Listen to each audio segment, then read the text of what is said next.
let's continue with Siman Reish Zayin. I'm not going to go fully al Seder. I'm going to do Sif Gimel and then Sif Tes today. Sif Vav and Zayin are their own section connected to Hilchos Ribos, which I'm going to discuss separately after we finish Asmechtã. So 2 shiurim from now, we're going to get to that. Sif Vav and Zayin. There's an interesting Tnai about that. There's an interesting Tnai connected to Asmechtã, which I'm going to deal with next share, but let's first deal with what we're dealing with today. Mechaber brings in Seif Gimel. If one person sells his house and he specifies very clearly that his intention is that he wants to go somewhere. Yeah, it's the Sugin Eretz Yisrael, Daitel Mesach Eretz Yisrael, he wants to go to Eretz Yisrael. Or because he wants to buy something with the money that he receives from the sale. It's as if he made a sale al Tnai because he was Megaladah, so that's the purpose why he's selling the house. And therefore, if this was not fulfilled, and the Mechaber gives the example, Shenimna haderech, that he was blocked from traveling for whatever way it was, to go to Eretz Yisrael, the Mechir is batel. And the Ramah says that it's only if Mechiras Karka, but not by Mechiras Metaltalin, because of Mechiras Metaltalin, Gilui Das is not enough, and you have to actually say it in a lashon of Tnai. The Smeh right away says, why does Gilui Das work over here? The Smeh says simply because a Gilui Das helps in the form of an umdana to das. We could think of what the person was planning on doing. And if he would have not been able to do this, he obviously would not have sold. Somebody who's planning to go to Eretz Yisrael. But if there is no Gilui Das whatsoever, that means that he didn't say anything. We assume that he probably sold it because he wants to go to Eretz Yisrael. Why would we assume such a thing? Person is selling his house, all his kids moved to Eretz Yisrael. Or what's in New York is more common, someone lives in Brooklyn, all his kids settled in Lakewood, all his married kids, and he's selling his house. So you guess it's probably because he wants to move to where his kids are. But he didn't say that is the reason why he's planning on going there. So it's a umdana on top of an umdana. It's not a Gilui Das. There's nothing said from that point, but we guess that that's the reason why he is planning on doing it. We do not say that you go after an umdana. That is what the Smeh explains. And the Smeh then continues explaining that it's specific what it says at Nimna Haderech, that something happened and he wasn't able to travel. What does that mean? That a new scenario, it's called it in American legal terms, it's called a substantial or a significant change of circumstance. Not just that he changed his mind.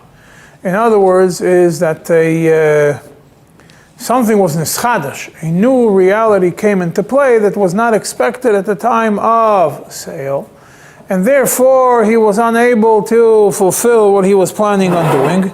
Even if, let's say, the Smeh gives example, like he got sick, is also an example of that he wasn't able to go. And it's pretty clear from the Smeh that if the guy just changes his mind, that's not enough to cancel a sale. The fact that he changes his mind doesn't seem like that is enough. Where this comes up to be is, yes, there are certain scenarios where someone sells his house because he wants to go to Eretz Yisrael and then he changes his mind. But what's more common is if somebody sells his house because he's planning on buying a house somewhere else, and he has already a house lined up and he's already in contract, and then changes of circumstances and he sells the first house. And that is his intention. And according to law, when you sell a house, it's completely sold. You've closed the first house. And then he's planning on buying the second house. But the contract fell through either because the seller backed out over there and Sagan Semaisa to get him to enforce the sale, or much simpler, mortgage rates jumped up, he wasn't able to get a mortgage, and these kinds of things which are not always expected unless you're talking about a guy who's not shaykh to it, but if it's a regular things, these kinds of things will come up, and there will be a scenario where a person sells his first house, planning on buying a second house, and he's already in contract. And the reason he sells, how do you do it? Because he doesn't have enough money. So he wants to buy a $2 million house. He sells his first house for 1.5. And after he pays off the mortgage, he gets enough money that now he could put a hefty down payment on the second house and not get such a big mortgage and be able to buy the second house, but then it falls through. That is a scenario which will make for an interesting din Torah, as that is considered the same din as over here, or not, especially if there was a clear gilui das. The second element of it is, what happens if he doesn't say, but both the seller and the buyer know that the guy is, that the seller is in contract for the second one, so it's not a umdana on top of an umdana, but it's a pretty clear umdana that is the reason what he is planning on doing. And obviously you call the Dayanim to look and see how this would go into play. What happens at the end of the day? The guy gets his house back or not? He doesn't get it. That's the question, if he gets his house back or not. Sometimes if he goes, like if he leaves, if he goes like bye-bye, then... So that's the question. If he goes now, if a guy says he wants to go up to Eretz Yisrael, the Lashon he goes up there, it doesn't say what he's going to do there. The Taz says it's not. It should be clarified that when the person says from the Rosh and the Rambam, it's mashma that he has to say what he's planning on doing. I mean, he says, "I'm going to Eretz Yisrael, and I'm going to live there." Because if a guy says, "I'm selling the house because I'm going to Eretz Yisrael," he doesn't say, "I'm going to go live there." So what do you think he's going to do in Eretz Yisrael? He's flying for a week and coming back. What is he going to have a place to live in afterwards? So obviously, some of the opinions are, the moment he says, "I'm going to Eretz Yisrael," it's enough. Because that means that he's planning on moving there. And if he went, what's the point? Because if he goes there and it doesn't work out, the Taz goes back and forth on this discussion. If it makes sense to say that if someone just says, "L'daita l'meisek l'Eretz Yisrael," and he doesn't say, "I'm going to there for the purpose of living," what happens if he taka goes there? And he doesn't find a house there. He comes back. It doesn't work out. He comes back. Didn't buy a house. Does that mean that it's all good? So he says, if a person clearly says for the purpose of going and living there, or just for the purpose of living there in Eretz Yisrael, then obviously if he went and it didn't work out, then he gets his house back. But if he says, "I'm planning on going there," and he doesn't say that he's planning on living there, the question then becomes what happens in such a scenario. Now, there's an interesting Pischei Tshuva, brings from the Shailos Tshuvas Pritvo, that we already know from the Smer that by metaltale and Gilui Das doesn't work, but he says that the Pri Tvu says that by metaltal and Gilui Das is not enough. You have to do all Tnai. It's not that the lekeach is zoiche and keeps the metaltalin because that is the halacha. Rather, it's a din and suffix. That means because we have a suffix if Gilui Das really works or not instead of a Tnai. So comes and the condition is Gilui Das is enough. So because we have a suffix of Gilui Das is enough as a condition for metaltalin or not, so we say ein mitzin miyadei mitzad the suffix, and he proves it from the Agos Ashri, from the Mordechai, from the Tur, from Beis Yosef, and everybody else. And therefore he says if the moichel is still muchzuk, still holds the metaltalin, so then we don't say that the Gilui, because there was no Gilui Das, that the Lekeach should be Zoiche because the Gilui Das is not a Tnai. That's what the point he's medayik from it. That's, by metaltalin, the mere fact that we say Gilui Das is not a Tnai is only enough that if the Lekeach has it, he's not kohen. But if the Lekeach has it, he doesn't have to return it. But if the Moicher still has it, we don't force the Moicher to complete the sale if he had a Gilui Das for the same reason that it is that it remains a suffix. Now, this whole discussion comes really into play more. What happens if the Moicher doesn't want to fulfill what he did after Gilui Das?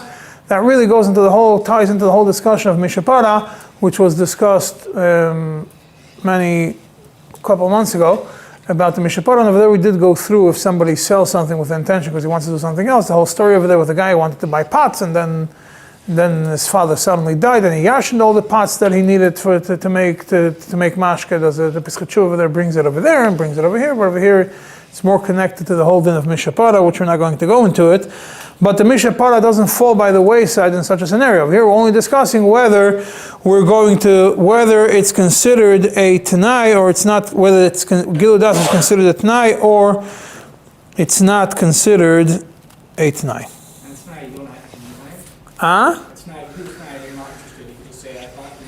No, if you do a Tnai and then you could force the Moichel. No. And you want to change your mind? So you have Mishapara. Question is Mishapara. Why is it Tnai?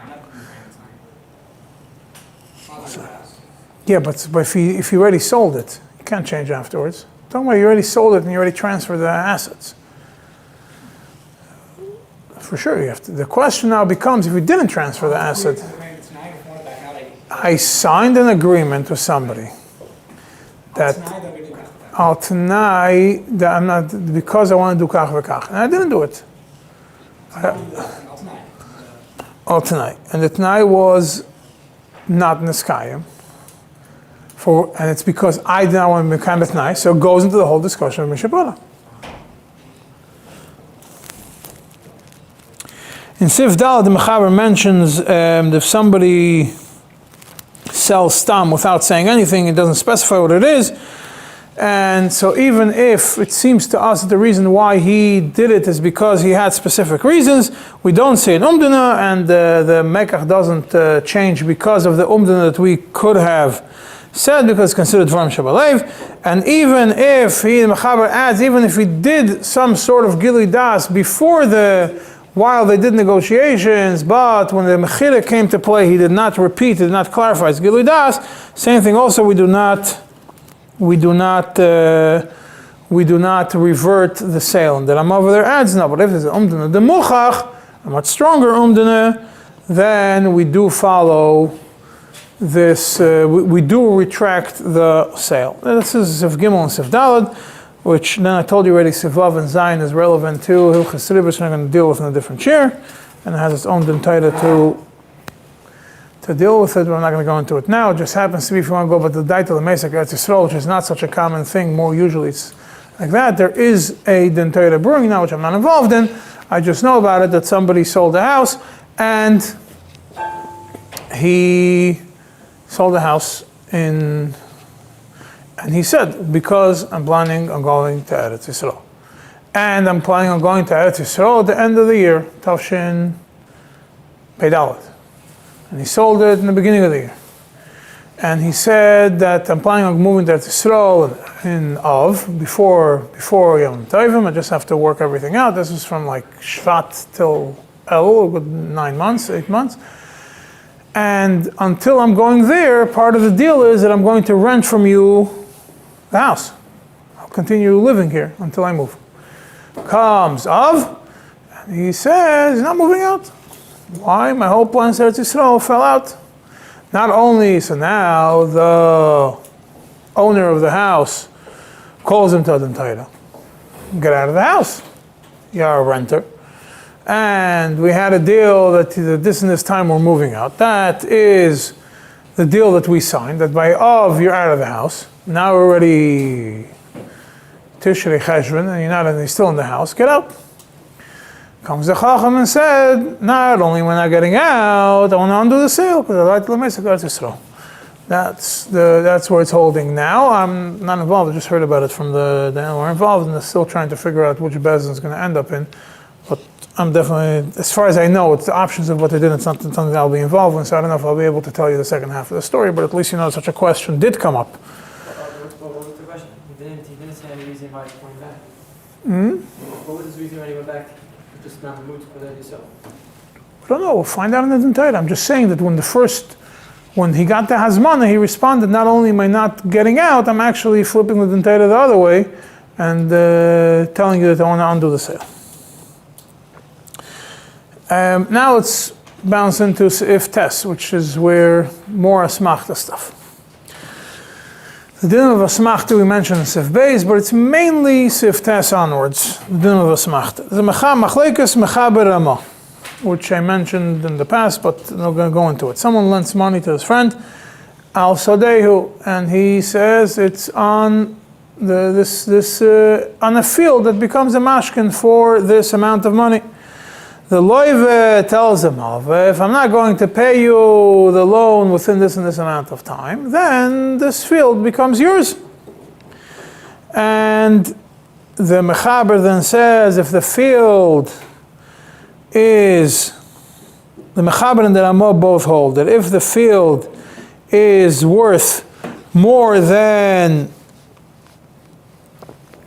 if the field is worth, if the field is worth a lot more than the loan, so it's obviously considered an asmachta. Why? Because if a person is going to, nobody's willing to give a full field which is worth more than the loan for such a thing. It doesn't make any sense that he should lose a whole field for the loan.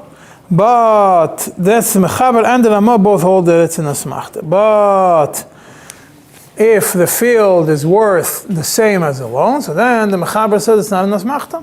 And the Ramah says that it is an asmachta. And what's the svara of the machlekes between them? The Smever explains what the svara of the Ramah is. That even if the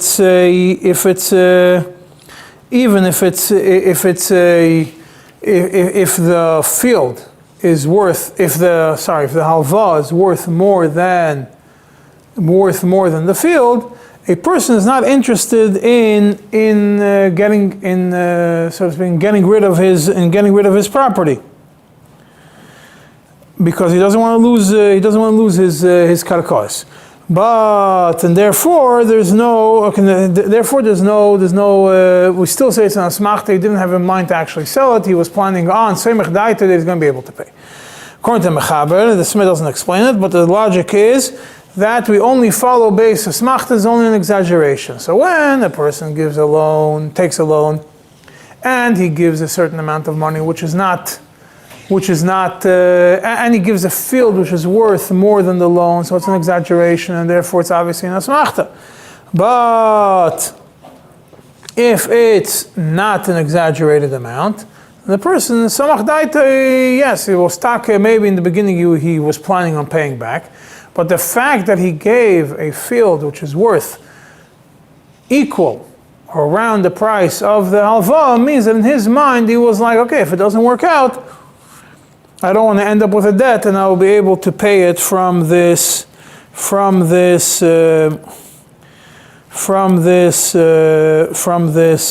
mashkin.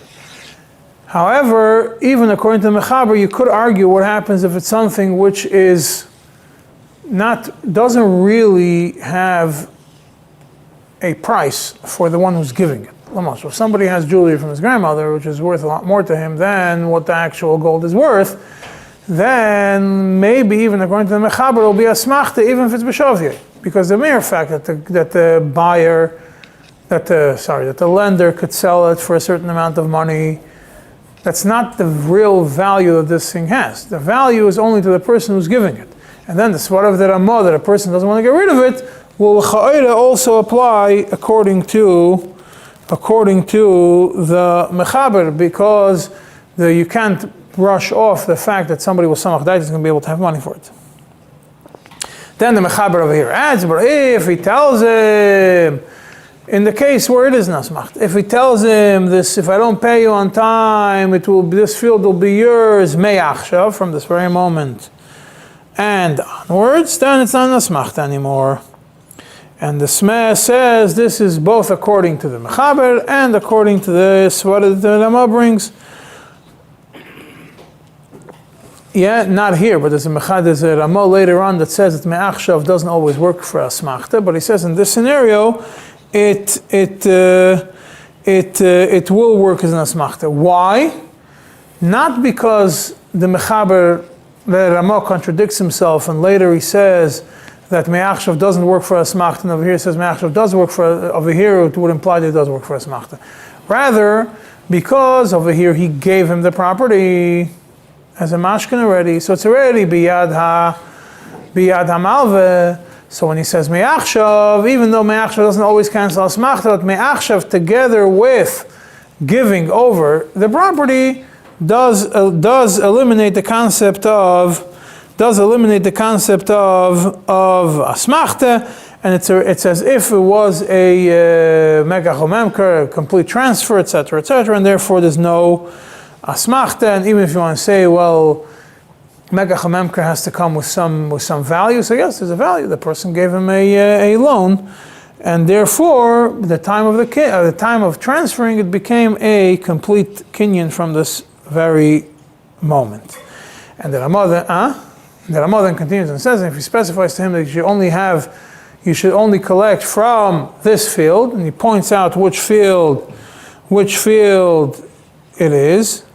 He doesn't say collect only from this field. He says, I'm giving you as a mashkin this specific field, then it's also no longer an asmachta, because we see that his intention was to specifically identify a karka, which means that in his mind that karka will be the one that in his mind he was already ready to waive this karka. Now, just as a side note, I'm trying to remember who it was. I don't remember. I couldn't find it when I was preparing the shir.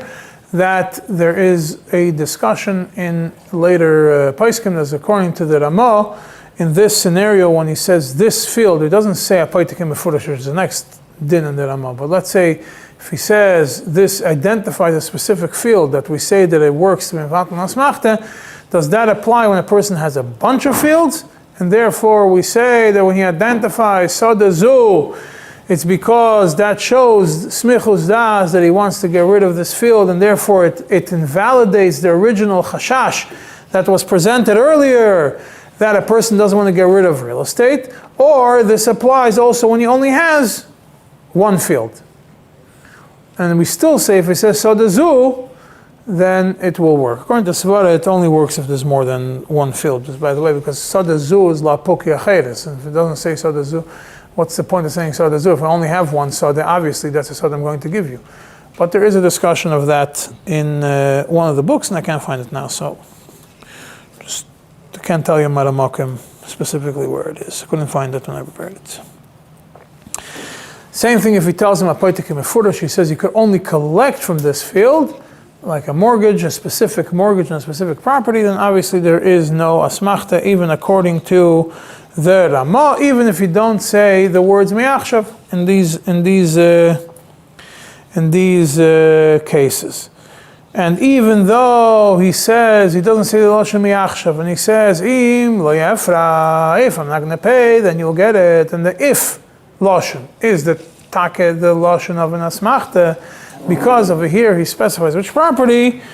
The Ramah over here wants to tell you that by specifying which property, even if you use a lashon which is asmachta, but you identify it, then it's already no longer a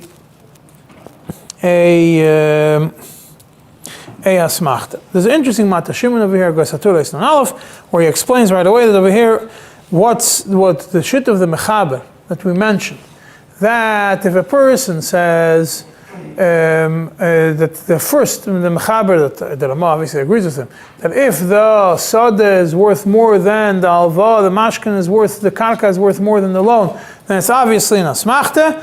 The matashimun brings over there that it makes no difference whether the one who gave the field, the one who lent the money, is the one who identified, who said this land is a mashkin, or the one who borrowed the money is the one who says this land is a mashkin. Regardless of which one, in both of them it will be considered a asmachta.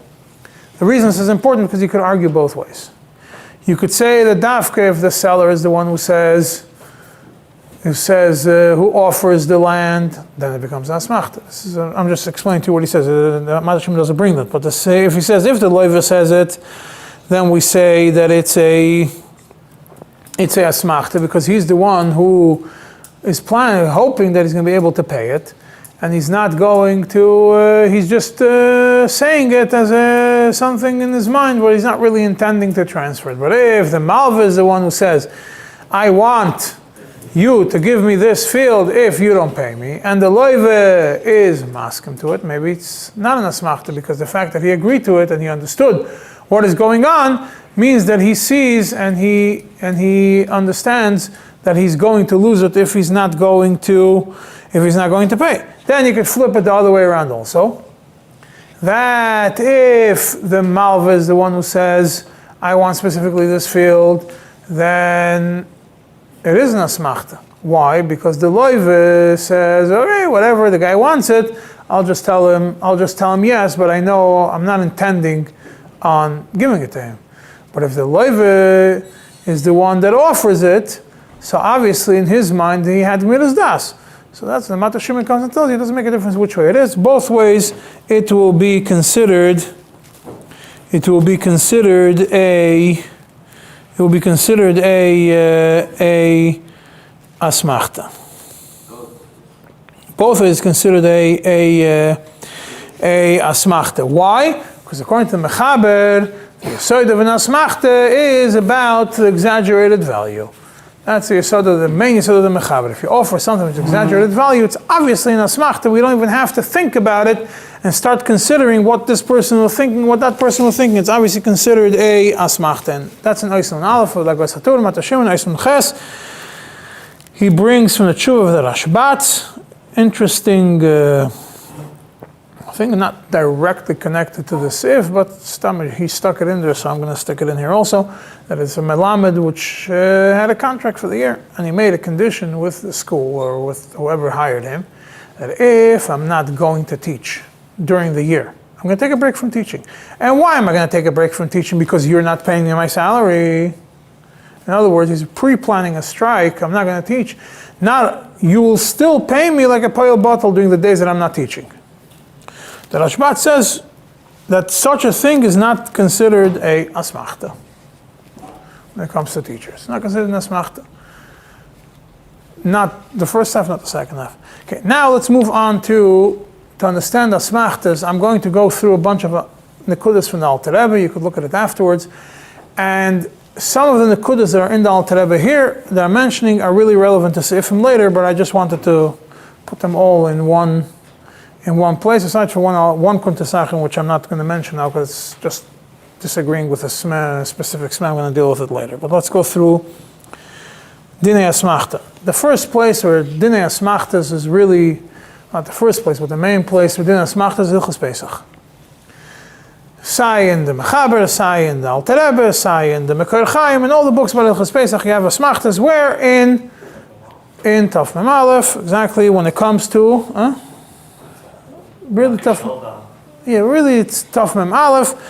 Over there, let's start in Sif Beis. Over there, talking about somebody who lends money to a goy on a. Yeah, there's a goy lends money to a yid, or a yid lends money to a goy, and the mashkin is chametz. So the Sif Beis Alter Rebbe discusses as follows: a goy lent money to a yid, and the yid gave him chametz as a mashkin. And the yid tells him, if I'm not going to pay you on time, so this chametz becomes yours me'achshav. So then the halacha is, even if the yid kept achrayus for gneva v'aveda of the mashkin, and he didn't yet waive, he's still going to. That means if the mashkin gets burnt before the time, then he's still going to pay the guy. The Jew does not have to come before Pesach to redeem the mashkin by paying. Why? Because he says, as long as the yid already before Pesach had in mind, I'm not paying this guy back. So at that moment that he had in mind, he's not paying it back. It already became me'achshav. The chametz became a mafreya belonging to the guy. So if before Pesach he had in mind, that's it. I'm not planning on paying this guy. And they're talking about when the payment date was after Pesach. He says before Pesach he had in mind he's not paying the guy, then it already becomes the guy's. That's the Alter Rebbe in Sif Beis. Sif Daled Alter Rebbe says, what happens if you don't tell him Me'achshav? So then, even if Zman Piron is before Pesach, which means that really the guy should have acquired the chametz mashkin before Pesach because he didn't pay on time. So the mashkin, the chametz, should have belonged already to the guy. And according to, and according to דיני Agoyim, we bechal don't follow. According to דיני Agoyim, when you give a mashkin, the mashkin automatically becomes yours. We still don't say, seeing that according to דיני Yisrael, it's considered a Asmechtא, and the guf of the mashkin still belongs to the Yid, therefore, this after Pesach, it's this chametz is asur behanoeh to any Yid. On the side of the page you have a pirush, what explains what Asmechtא is something which we already know from Siman Zayin. That, what's Asmechtã? It just explains it because that's the first place where Asmechtã is discussed in Alter Rebbe, so it gives you an explanation because you're not going to get all the way to Choshen Mishpat.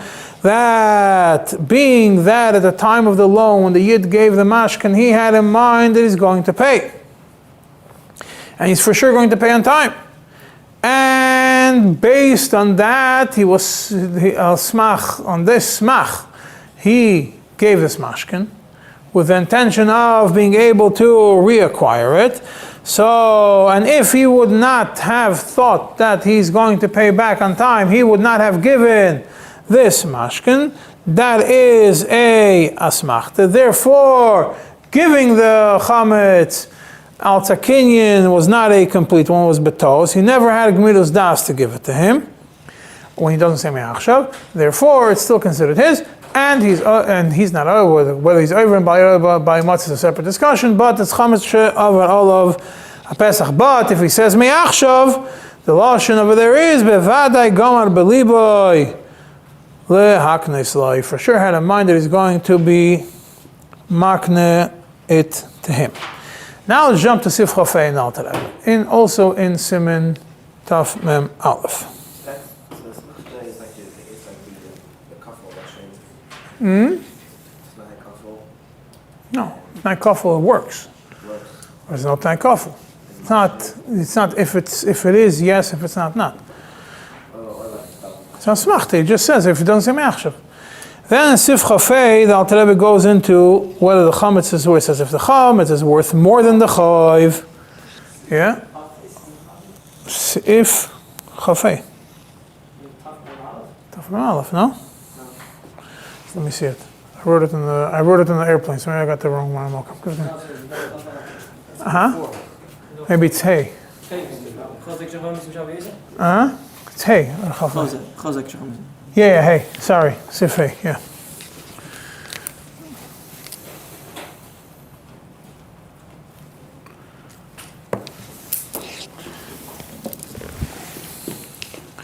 Yeah, this is all if the chametz is worth more than the chayv. This is Sif hey, continues on. Today, but it's all if the chametz is worth more than the chayv. Why? Because if it's worth more, then you have asmechtã. But if the chametz is worth the same as the chayv, then yesh ha'imrim that it's not an asmechtã. Yeah, who's the yesh ha'imrim? Mechaber. So it's not an asmechtã. And therefore, if he didn't pay the chayv before Pesach, so already midei it became the guys. And it became chemtze shel nachri, yeah? And therefore, after Pesach, he is allowed to eat it. And the Alter Rebbe says you could rely on this yesh ha'imrim, the inyan chametz shavar al Pesach. Why? Because it's only midrabanan. So it seems like from here, before you go into the Kuntres Achron, that the Alter Rebbe is noted to not machriya, one way or the other, but it's derabanan, so you could chametz shavar Pesach is isu derabanan, so you could rely on it. Comes the Kuntres Achron, and the Alter Rebbe lays down a yesod for this halacha. He says as follows: this shitta, the shitta of the mechaber.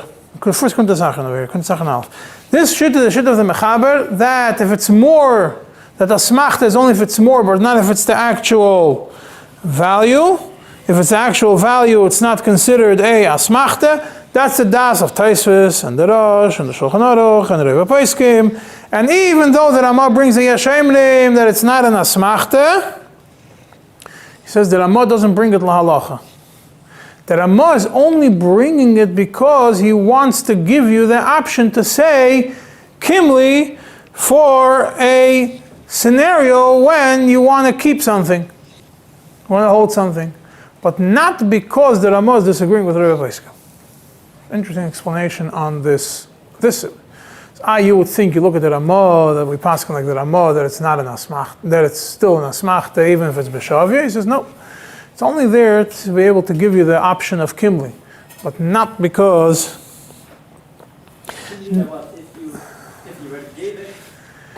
If a person gave, it's always asmachta. So kimli, if the person holds, if you already gave it, so a person could be able, if the person didn't give it, so he could say kimli to be able to not lose it. But otherwise, he doesn't really hold it. It's an asmachta. And then he says, well, anyways, regarding Issa V'Heta, there's no issue of kimli, and the ikad is like Reva Poskim. And for sure, when we're talking about Divrei Sefer. And so now comes the Alter Rebbe and says, Ey Bazoi, since this is the halacha, we Reva Poskim follow that the Reva Poskim hold that we follow that if it's b'shavya, it's not an asmachta. Why didn't anybody of the Poskim go into a discussion in Hilchos Pesach whether it's b'shavya according to the value or not according to the value? The Alter Rebbe says very simple: Stam mashkin is more than the value. So therefore, they just went with that kav. But if you have a mashkin that's b'shavya, then we don't have to go into it because stam mashkin is more. But otherwise, yeah, obviously we're going to follow the shitta of the mechaber. This is all talking about when the guy lends money to a yid, and the yid gives a mashkin that is chametz.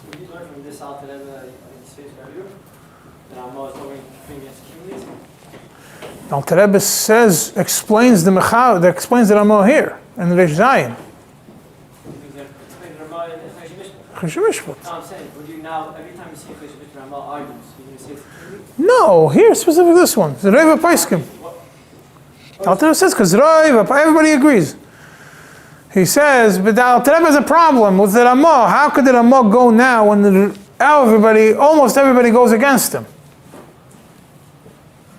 You have a problem. Mela, if you have... You still can take a call from this... No, you can't take a call. This is after maybe looking close at Poskim Vayarav, Rabbi Farkash created a call out of this. I don't think you can make a call out of this for all the Ramahs and suddenly take every Ramah that disagrees with the Mechaber and making it into a Kimli is going to be a very far stretch. Now in Sif Yud comes... Now after the Alter Rebbe discusses a guy that lends money to a Yid and the Yid gives a mashkin that's chametz, and I only dealt with the Asmachta element. Sif Yud, exactly the opposite. If a Yid lends money to a guy, and the guy gave him mashkin of chametz, yeah, that's in Sif Yud.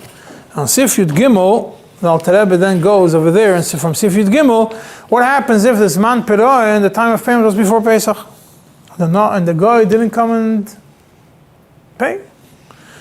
So now the Yid has a mashkin of chametz from the guy didn't pay. The Alter Rebbe says whether he says me'achshav, whether he does not say me'achshav, the chametz becomes the Yid's and he has to be mevayret, even though he didn't say me'achshav, and even if the chametz is worth more than the chayv, which usually would say asmachta. We do not say asmachta. Why? The Alter Rebbe says because vedinej and we don't do asmachtas. So, and B'dinayim, the Yid will be Zoiche in the Mashkin right away. So therefore, the Yid was Taka Zoiche in the Mashkin right away before Pesach. And being that B'dinayim we say it, B'dinay Yisrael we also say it. Why? Because the halacha is that if a Yid and a Goy come in front of you to Bezdin, so then, we follow what's going to cause the Yid to acquire, to be Zoiche, the thing, whether it is if you choose whichever way, the Yid is going to be Zoiche. If we're going to follow דיני, and the Yid is going to be Zoiche, be Zoiche. And if we follow דיני Yisrael, he's going to be Zoiche, we're going to follow דיני Yisrael, and he's going to be Zoiche. So over here, if we're going to follow דיני Akum, דיני that there is, that the mashkin becomes automatically yours, whether you say Me'achshav or not, and that there's no Asmechthas, so then the Yid is going to acquire the Chametz right away, so we're going to follow that one. Therefore, it's Chayiv to Mevayr it. And Kunta Sachen Hey, the Alter Rebbe goes now into discussing and to understanding this, taking this also apart. If the other one would say something, which we start with Chametz of Pesach, which would be his after Pesach. It would be his before Pesach. You want to say Asmechthas and they didn't say Me'achshav? It's hard to say it. Now, Kunta Sachen Hey, the Alter Rebbe deals with what happens. So now, the Alter Rebbe says, why don't we say the other way around? Yeah, when a Yid borrows from a Goy and gives the Goy a mashkin of Chametz, why don't we say that B'dinayim the Goy is Zoiche, so therefore he should be able to be Zoiche right away if there's Zman Pirons before Pesach. And therefore, since B'dinayim the mashkin becomes his automatically, whether he says Me'achshav or doesn't say Me'achshav, why don't we flip it the other way for the Goy? And say that when a Goy lent money to a Yid and a Goy has a mashkin chametz shel Yisrael, that we should say the same thing Zman Pirons before Pesach. The Yid is not over on Bal Yirah Bal Yamotz, is not over on Chametz of Pesach. Why don't we say that? What? That's what he says. He says very simple. The reason is because we always, since we're done, whichever way is going to be best for the Yid, not best. Again, you have to be careful. There's a thing called tzchus. Zoiche bedin means you're going to win the case. Over here, it will be better for the Yid not to own the chametz. But zoiche, the Alter Rebbe defines zoiche over here, the simple is when you're owning something. So over here, we're going to find a way that the Yid is going to own it. So therefore, he says, being that in the other way, the way the Yid is going to own it, if we're going to follow Dafka דיני Yisrael, that there is Asmechthas and everything else. So therefore, he doesn't get it. Now, then he says, whenever he can say Asmechta, he says, that's the Rambam.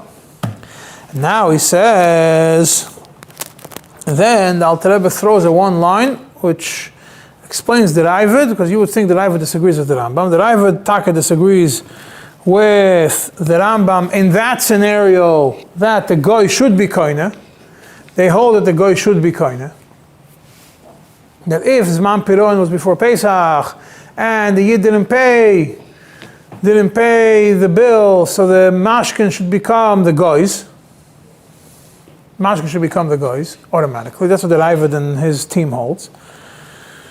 So the Alter Rebbe says it's not. Don't you think that it's because the Raavad holds that we give the Goy his chusim that he would get in דיני Akum.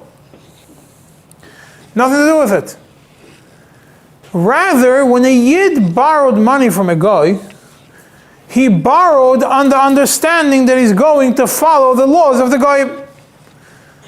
So he borrowed with that understanding. He made his yesod, his understanding, his deal, the terms of the deal were according to דיני Akum. So if the terms of the deal were according to דיני Akum, so he accepted that jurisdiction. So that's why the Raavad holds that in that scenario, the Goy is koinet. Not because suddenly you're going to say now, the Raavad holds that we're done him דיני Akum for a Goy. No, he doesn't. That's not what he holds. And therefore, he says there's no Asmechtã. Why? Because he decided to follow those rules of the Goy. There's no Asmechtã. Anyways, the Alter Rebbe says it makes no difference because we pass like the Rambam. But he just tells you, don't think that the Raavad disagrees with this Nekuda. And this is pretty much the 4 places in the Hilchos Pesach which are relevant. Let's jump into Choshen Mishpat now. Yeah, from Hilchos Pesach, it seems like the Alter Rebbe holds this. First of all, Me'achshav always works from Mevatel Asmechta, right? First thing we see from the Alter Rebbe. Me'achshav works from Mevatel Asmechta. Not like the Ramah says the Yashayim later on and towards the end of the Siman. Point number 1. Point number 2, that really the halacha is that if it's more than the value, there is no Asmechta. If the mashkin is more than the value, is no Asmechta. But if it's at value, if the mashkin is more than the value, there is asmachta, but if the mashkins at value, then there's no asmachta. Third point is that because Alter Rebbe says we pass like the Rambam, not like the Ravid, and he explains that Ravid says that if you agree to follow the Goyim's shittas, then you cancel asmachtas. We learn from this interesting thing that even if two Yidden would agree that they're going to make a shtar that follows Dinej Goyim, and they accept to follow the jurisdiction of Dinej Goyim, and there is an asmachta, we don't follow what the Goyim say, and we still say there's an asmachta. Now let's move to Choshen Mishpat. Why do you think that happened?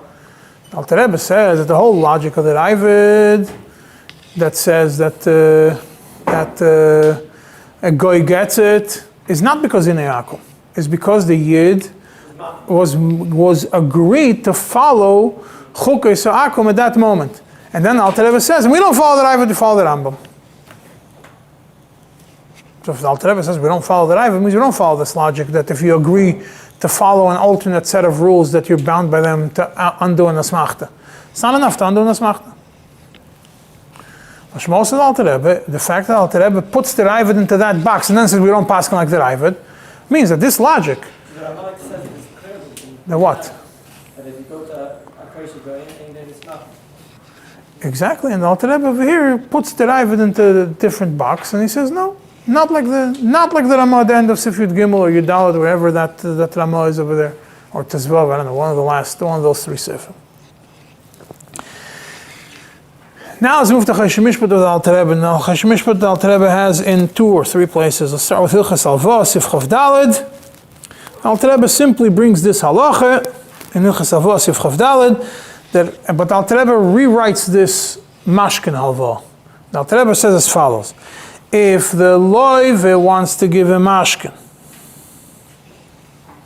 and the malve wants to make sure that it's his, make sure to say me'achshav. Why? Because if you say me'achshav, gomar vehikna l'divrei hakoil. Right, everybody is good. Completely ignores the Ramah that me'achshav sometimes doesn't work by asmachtas. Yes, if you dalit. And if you don't say me'achshav, it's a machlekes. The Alter Rebbe says a machlekes, if it's an asmachta or not. The Alter Rebbe is not machriya in this machlekes. If without saying me'achshav is an asmachta or not. The Alter Rebbe just says it's a machlekes. If you don't say me'achshav, is it considered a asmachta or not? Why would it be an asmachta? Huh? Why would it be an asmachta? There's a machlekes if you clearly say that's how this is how it's going to be, and you give a mashkin. Talking about giving a mashkin, not if you didn't give a mashkin. If you gave a mashkin, obviously if you don't say me'achshav in the regular asmachta, it doesn't work. We're talking about if you gave a mashkin, which is really more relevant to Sifyud Beis. Yud Aleph. Hilchas Eidus U'Shtaris, Sifyud Beis. Eidus, Shtaris, v'Shalishus. That's the Alter Rebbe puts all 3 together. The Shalishus part also has asmachtas elements, which I'm not going to deal with today because it's relevant to the Shalishus element, but let's do with, that's why it's Eidus or Shtaris. Hilchas Shtaris. Sifyud Beis. Alter Rebbe over there says, if there's a condition in the shtar, and the condition is an asmachta, doesn't work. The shtar doesn't make a difference if you write it, doesn't work anymore. What? Yeah, Elamai, what we already know, it's mentioned also later in the Siman. Obviously, unless you, even if you make a kinyan, it doesn't work, unless you do it in front of a Beis Din Chashuv. Then Alter Rebbe says that if the guy who's the loive tells the soifer, write me a shtar, that the kinyan naise bifnei Beis Din Chashuv, and it wasn't done bifnei Beis Din Chashuv, and both of them know that it's a lie. But the shtar writes that it was done b'fnei Beis Din Chashuv, it still works. Why? Because Alter Rebbe says Haidas Baldin. What Haidas Baldin? It's not Haidas Baldin that there was a Beis Din Chashuv, because that's a sheker. So Haidas Baldin that he was Gomer v'Hikna, in his mind it was a full Gemilas Das. The fact that he tells the guy write on this piece of paper b'fnei Beis Din Chashuv is because he understands that when you have Bifnei Beis Din Chashuv, it becomes a full Gemilas Das. So the fact that he tells the guy write it is a proof that that's what he had in mind. He had in mind the full gemilas das. And he expressed it the wrong way. He expressed it by putting these words in. But the idea is the full gemilas das beforehand. So you say, even if you do it, Huh? so what he said doesn't make a difference as long as That's not what he says, what he asked to be written. What he asked to write. Now, this is what Alter Rebbe writes over here. Now, obviously this is only if he actually made a kinyan, but you can't do double lies. You write a shtar that there was a kinyan, and it was b'fnei bezdin chashuv, and there was me'achshav, and you write 3 lies in a row, it's not, Lavdafka is going to work. Right? What's the din if you didn't do a kinyan? And you still wrote, and you wrote a shtar, calls a naisa b'kinyan gomer, agav suda b'fnei bezdin chashuv, me'achshav, and you didn't do any of the above, not a kinyan gomer, not me'achshav, and not b'fnei bezdin chashuv. That means, could we apply gemilas das when you pile on the lies? Or could we say gemilas das only works for 1 lie at a time? So the Alter Rebbe here doesn't mention it, but in Hilchas Ribis he does. Hilchas Ribis Sif Mem Vav. Hilchas Ribis Sif Mem Vav is 4 pages long. Yeah. 3 pages long, whatever it is. Yeah, Alter Rebbe says talking about Knas, Hilchas Knas and the Ribis. Yeah. Yeah, so he says, Hilchas Ribis near the day. Hilchas Ribis Sif Mem Vav. Arguing on the shot. Arguing on the Bach. Yeah.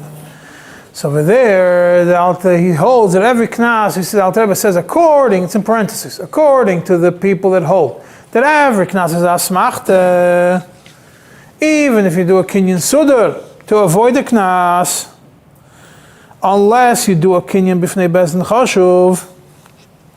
So he says, over here also, here, talking about Hilchas Ribis, if you do a kinyan b'fnei bezdin chashuv, regarding the knas, then it's going to avoid the Asmektã. And Alter Rebbe then adds, Oy shekosov b'shtar, shekonu mimenu bebezdin chashuv.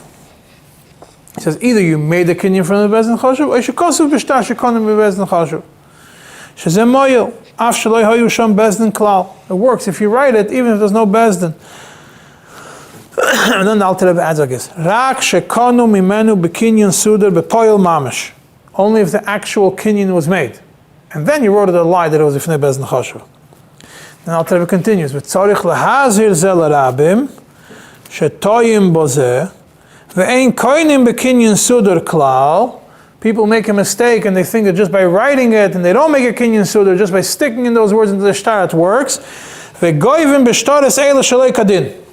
And if they do this, and they just write kinyan and they didn't do a kinyan, b'fnei bezdin chashuv, you have 2 lies, and then it's goyvim b'shtaris elu shaloi kadin. Yeah, this is all in Hilchas Ribis. Makes a lot of sense because the kinyan, the whole basic question helps with das Bach. So the God, the fact that If I sign a piece of paper, why is a piece of paper not enough? it's not a kinyan, you're just thinking of it as a kinyan in the shtar. Oh, you think it's not the shtar? Situmta maybe, I don't know. If that's the minute, you could argue that maybe. Maybe it works that way. So that's a question. If situmta works in such a scenario, separate question. Mechalikas v'shonim actually, which we discussed when we discussed situmta. I think the Rashba against the Ramban, I don't remember now. If it was the Rashba, I think holds that it works. Yeah. So I think the Rashba holds that the shtar, which is done by goyim, and the minig is in this place, that's a situmta that you do it, so the shtar itself is the kinyan. It's not a kinyan shtar, it's a kinyan situmta by a shtar. But a lot of Rishonim disagree with it. Then back to Choshen Mishpat, Sifid Beis, Alter Rebbe then continues, he says, or another solution to avoid an asmachta is if you write that is mekabel b'cheirim b'shvuah, even if you're not mekabel, actually b'cheirim b'shvuah, as long as you stuck it into the shtar. Why? Because the same logic. By you saying such a thing, it's a hoidah, you're moide that you want it. Gemilas das. Yeah, and then the Alter Rebbe continues and says, and if the loiva tells the sofer, write me a shtar, and he doesn't tell him what to write in the shtar, so then the Eidim have to stick into the shtar or whatever nusach is standard in this town. that's going to work for an asmachta. Whether it's kinyan gamur agav seder b'fnei bezdin chashuv shavua cherem, whatever needs to be put in there, because he doesn't write me a shtar. He had in mind that the Edom are going to do it, and unless he specifies to the Edom, this town, you do this, please do not add the words elek asmachta. Please don't add the words bezdin chashuv. That's the only way it's going to do it. Yeah, and if you look, there's more דיני אסמכתא over there in סעיף מ"א, and we're not going to deal with it now. One of the simanim, this is in your white book, which you haven't used in a long time. One of them, the spiral. One of the simanim of that the Tzemach Tzedek is a lot of Geshmak and Piskei Dinim, specifically in Reish Zayin. On Piskei Dinim of the Tzemach Tzedek and Choshen Mishpat, Reish Zayin is a nice package on Asmachta, which is more relevant to the next difference. I'm not dealing with it. I'm just dealing with the last one. The last is a one paragraph at the end of the Tzemach Tzedek, Piskei Dinim of the Tzemach Tzedek regarding Siman Reish Zayin. So, what? One that's Rabba Chaikim? Rabba Chaikim, yeah. Chokra Paiskim. Chokra Paiskim. Tzemach Tzedek over there says there's a Chokra Paiskim. The Paiskim have argue, why do you have to say Me'achshav to Mevat Asmachta? Kol kinyan is me'achshav. Every kinyan is me'achshav dami. Every kinyan you do is me'achshav. Why do you have to specify me'achshav? And if you don't specify me'achshav, it doesn't work. So the Tzemach Tzedek says, because you have to understand what me'achshav means. There's two gdarim in me'achshav. There's a me'achshav which is a full me'achshav, there's a me'achshav which is a partial me'achshav. What's me'achshav? Me'achshav sometimes means that I want something to be done in 30 days. I'm making the kinyan now me'achshav. So if sometimes the idea behind it is that the kinyan happens now, the beginning of the job happens now, the completion is going to happen in 30 days. So that's a half a me'achshav. That's a partial me'achshav. There's a tchil and there's a gemar.